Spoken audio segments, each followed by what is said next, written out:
काय? तुम्हालाही प्रश्न पडला ना, की मी इथे काय करते? सगळं सांगते. तर हाय, हॅलो, नमस्कार. मी प्रांजली स्नेहा सुनील. तर मी आज आली आहे एका लग्नाची पुढची गोष्ट हे नाटक बघायला. तर या संवादात काय गप्पा-गोष्टी होत आहेत, काय नवीन किस्से पाहायला मिळत आहेत, काय नवीन किस्से तुम्ही ऐकणार आहात, हे जर बघायचं असेल तर सोबत राहा. हा सगळे मधल्या प्रयोगातून मी तुम्हाला इंटरव्ह्यूसाठी घेतलाय त्यासाठी सॉरी आणि मी खूप एन्जॉय करते तिथे बसून. कसे आहात तुम्ही सगळे? मस्त, मस्त. प्रयोग चालू आहे तर काय छान. हो. मी मधल्या प्रयोगातून खूप हसले मी इथे बसून. तर तुम्हाला मला प्रश्न विचारायला आवडेल, की तुम्ही ह्या दिग्दर्शन केलंय, लेखन केलेलं, ॲक्ट पण तुम्ही करताय. ह्या तिघांपैकी कोणतं पात्र तुम्हाला जास्त आवडतंय? नाही मला स्वतःला दिग्दर्शन जास्त आवडतं.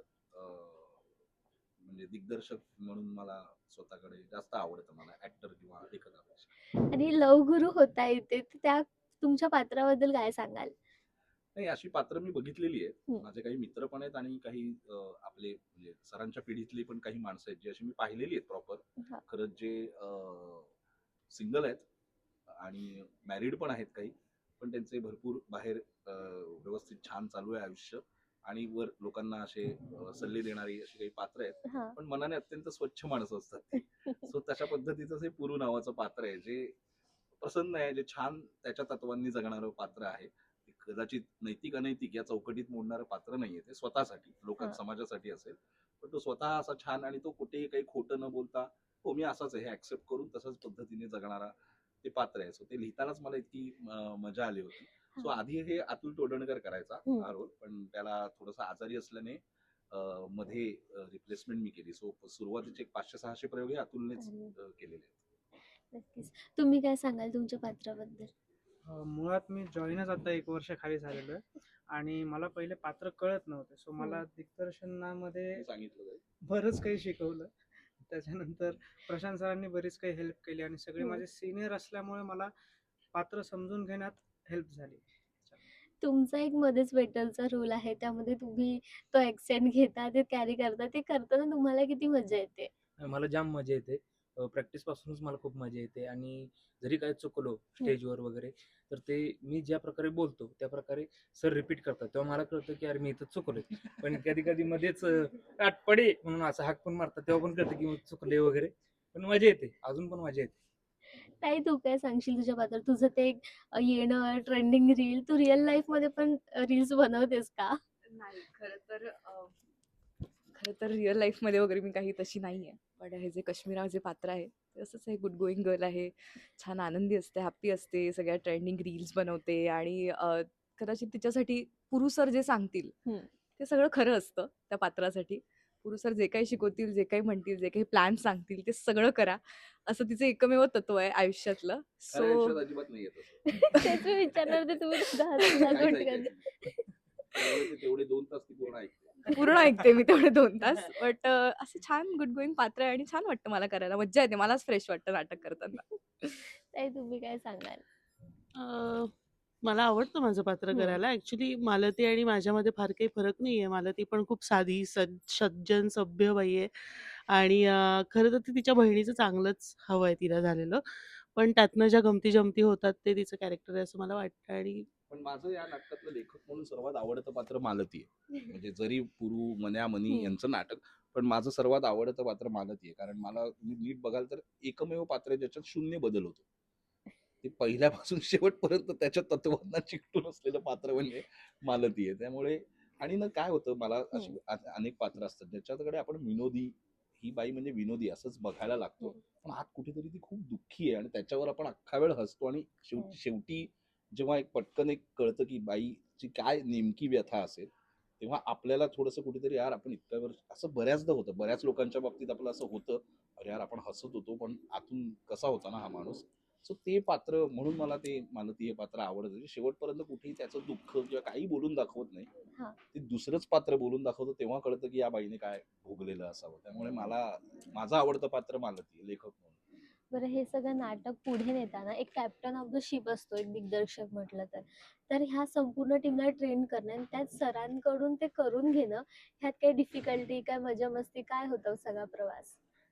खरं तर नाही, असं काय प्रवासपेक्षा तुम्हाला सांगू का, हे नाटक ओरिजिनली एका गुजराती रायटरचं नाटक होतं जे मी मराठीत अडॅप्ट करणार होतो. ओके. त्याचं नाव आता आठवत नाही, पण इम्तियाज पटेल सर त्यांचं ते नाटक होतं. हं. सो ते मी ट्रान्सलेट करता करता लक्षात आलं की अरे याच्यापेक्षा आपण ही गोष्ट मनामनीची सांगितली तर काय होईल.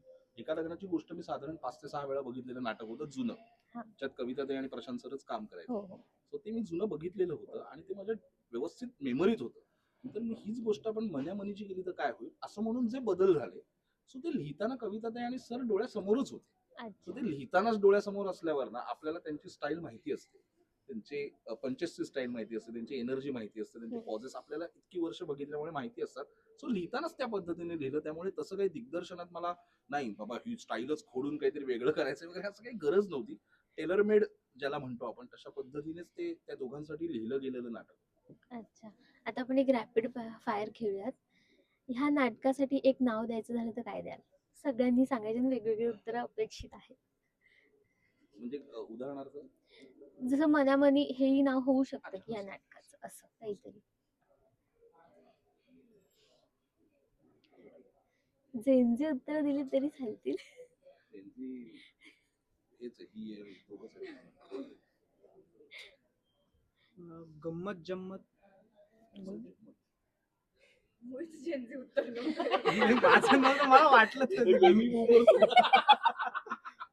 मला वाटलं.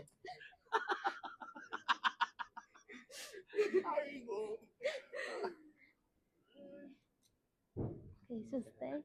किंवा ती अशी अशी ती जुन्या नाटकांची नावं होती बघ ती भोळा मन्या चावट मनी वगैरे.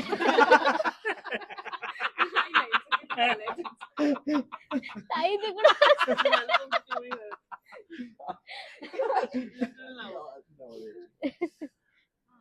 पर्टिक्युलर नाही सुचत आहे. बरं नेक्स्ट जाऊ मी. हां. टीम मध्ये सर्वात पंक्च्युअल कोण आहे? पंक्चुअल हां. कविता ताई. कविता ताई. आणि इथे बसलेलं पैकी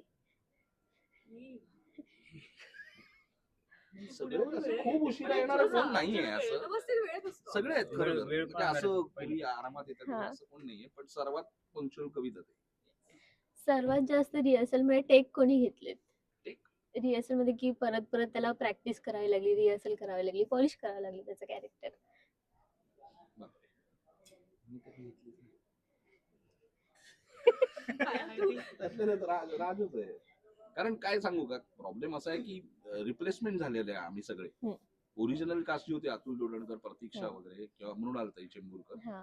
तेव्हाची रिहर्सल झालेली, त्यानंतर ह्या दोघींची रिहर्सलच झालेली नाही मालिक. म्हणजे त्यांनी प्रयोग बघून बघून आणि सरांनी सांगूनच असे ते उभे राहिलेले आहेत. खूप फास्ट उभे राहिले. फास्ट उभे राहिले ते 2-2, 3-3 प्रयोगात. त्यामुळे अशी जुन्या नटांची नावं घेण्यात काही आता पॉईंट नाहीये ना. त्यांनी बरोबर. किती त्या रिहर्सल 2018 साली आम्ही रिहर्सल केलेली तेव्हाच सांगण्यात काही पॉईंट नाहीये की तेव्हा. पण काय म्हणूया, त्यातल्या त्यात असं म्हणता येईल की स्क्रिप्टला धरून कविताताई बोलत होती, त्यामुळे कविताताईचंच नाव घ्यायला लागेल की ती सोडतच नव्हती स्क्रिप्ट. आणि मी सांगत होतो अगं सोडत होती स्क्रिप्ट, त्यामुळे तिचंच नाव घेता येईल. बरं तुमचा हा रॅपो बसताना अनेक धमाल किस्से झाले असतील, याच्यातला एखादा किस्सा आता आठवतोय का? मला असं वाटतं असं नाटक बसताना नाही, पण मुळात आमचे जे दौरे होतात, जो प्रवास होतो आमच्यासोबत सगळ्यांचा, त्या प्रवासातच एकमेकांना ओळखणं होतं किंवा एकमेकांच्या सवयी कळतात आणि त्यातच तो जो काही रॅपो सेट होतो तो होतो. ऑनस्टेजचं ज्या गोष्टी आहेत त्या सिन्सिअरली आम्ही सगळ्याच करतो, अगदी वाक्य म्हणूच देत किंवा जे काही असतं ते. हम्म. पण ऑफ स्टेज आणि बाकी प्रवासात दौऱ्यांमध्ये ह्याच्यातच सगळ्यांना एकमेकांच्या गोष्टी कळतात आणि तसा रॅपो आमचा बनतो. हा, म्हणजे माझ्या दौऱ्यांमधलीच सगळी जास्तीत जास्त किस्से ते सगळे दौऱ्यांमधलेच आहेत. हम्म. कारण मुळात आमच्यामध्ये ना कोणीच असं चला हॉटेलवर आराम करणारं कोण नाही. जिकडे जाऊ तिथली कुठली तरी जागा एक्सप्लोर करायची, जिकडे काय बघण्यासारखं आहे का. आणि मुळात ही सवय, सॉरी टू हा. इंटरप्ट, पण ही सवय कविता ताईने लावली आहे हो. की जिथे गेलोय, ज्या ठिकाणी गेलोय तिथे एक्सप्लोर करा, बघा पुढे काय आहे, कसे लोक असतात, एक्सपिरियन्स घ्या. हे तिनेच शिकवलंय. सो ते तिच्यासाठीच आहे की त्यामुळेच आम्ही हे करायला लागलो. हा, म्हणजे कविताताई आणि काही म्हणजे कुठेही गेलं तरी ते कुठे काहीही खरेदी करतात या बायका, काही शॉपिंग करतात. म्हणजे मला कधी कधी असं झालंय एका पॉइंटला की तुम्ही मुंबईचीच आहात ना नक्की. कुठल्या तरी एका अशा खाली बेसमेंट मधल्या शॉपिंग मॉल मध्ये वगैरे जाऊन त्यांनी काहीतरी खरेदी केलेली आहे. की हे सगळं मिळतं तरी पण काय त्यांना ऍक्टर नाही मला सुरतमधून काहीतरी घेतलं ह्याचं एक काहीतरी त्यांना सॅटिस्फॅक्शन मिळत असावं. पण ती जिकडे जाऊ तिथे म्हणजे काय बाबा कोणीतरी तिला सांगितलं या गावात कढीपत्ता अप्रतिम मिळतो तर ती घेऊ शकते.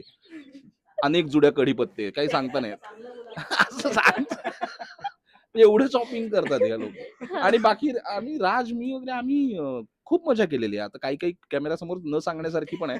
पण त्यामुळे ती सांगू नाही शकत. त्यामुळे आम्ही जिकडे जाऊ अगदी फॉरेनचे दौरे असतील किंवा तिकडे जाऊ तिथे आम्ही प्रत्येक जागेवर खूप धमाल केली. ऑडियन्स कडून एखादी मिळालेली दाद म्हणा किंवा एखादा किस्सा किंवा ऑडियन्स मधून इथे आपलं लाफ्टर चालू आहे आणि समोरून काहीतरी लाफ्टर आणि तो आपल्याला कव्हर करावा लागला असं कधी झालंय? बऱ्याचदा होतं. सरांच्या काही हम्म. काही रिएक्शन्सना किंवा ॲक्शन्सना इतके मोठे लॉफ्टर येतात, की आम्हाला 5-5 मिनिटं थांबायला लागलंय. कधी-कधी गाण्याला वन्स मोर येतो, तसा जागेलाही वन्स मोर येऊ शकतो. म्हणजे आणि सरांची एक खासियत आहे, त्या-त्या भागातलेही ते विनोद कधी-कधी करतात. म्हणजे एक एक हिच्याबरोबरच एक वाक्य आहे, "शाळा कुठली गं तुझी?" तर आम्ही खरंच प्रत्येक ठिकाणच्या शाळेचं नाव घेतो. तिकडचा तो लाफ्टर घ्यायला. म्हणजे हो. पार्ल्यात असेल तर पार्ले टिळक, दादरला हम्म. असेल तर बालमोहनची आहेस का? पुण्यात असेल तर तू हुजूर पागाची आहेस का? असं प्रॉपर ते चेंज होतात. आणि मला वाटतं की हे नाटक त्यामुळेच इतके आता 850 प्रयोग होत आले आमचे. ते त्यामुळेच आहे की ते आम्ही बदलत राहिलोय. आम्ही रील्स पण ट्रेंडिंग बदलत राहतो. हो. असं नाही की हे सेट आहेत ते तेच. आता अजून काही नवीन ट्रेंड आला तर आम्ही आमचा जो पका म्हणून आहे म्युझिक ऑपरेटर त्याच्याबरोबर बसून आम्ही ते रिहर्सल करतो. आम्ही ते फ्रेश ठेवायचा प्रयत्न करतो सतत. ॲक्शन रिएक्शन असेल, आत्ताच्या रेफरन्सेस असतील त्यानुसार म्हणून हे अजूनही फ्रेश नाटक आहे आणि अजूनही रिपीट ऑडियन्स आहे असं वाटतं मला. आणि ह्याचं एक मला सांगावंसं वाटतं, की आमच्या जेनझीमध्ये पण ह्या नाटकाची खूप क्रेज आहे. हो. म्हणजे बाकीच्या नाटकांची जेवढी नाहीये, ती हं. व्हायला हवी टचवूड. पण तेवढी ह्या नाटकाची क्रेज आहे. हां, कारण विषय असा आहे ना, की तो मला नाही वाटत कुठल्या पिढीसाठी लांबचा विषय आहे. बरोबर. सो तू ती एन्जॉय करण्यासारखी पिढी कितीही बदलल्या तरी तो विषय असा आहे, तो एव्हरग्रीन विषय आहे आणि ते सरांचं पण मॅजिक आहे. कितीही बरोबर. पिढ्या झाल्या तरी सरांना बघत मोठे झालेल्या पिढ्या आहेत आणि त्यांचा परफॉर्मन्स अजूनही एन्जॉय करतात बाबा. छान वाटलं तुमच्या सगळ्यांशी बोलून. असेच तुमचे खूप प्रयोग होत राहू देत आणि टचवूड मी सगळ्या प्रयोगांना यायचं ट्राय करेन 2000-3000 असे. So thank you so thank much. You, thank you, thank you.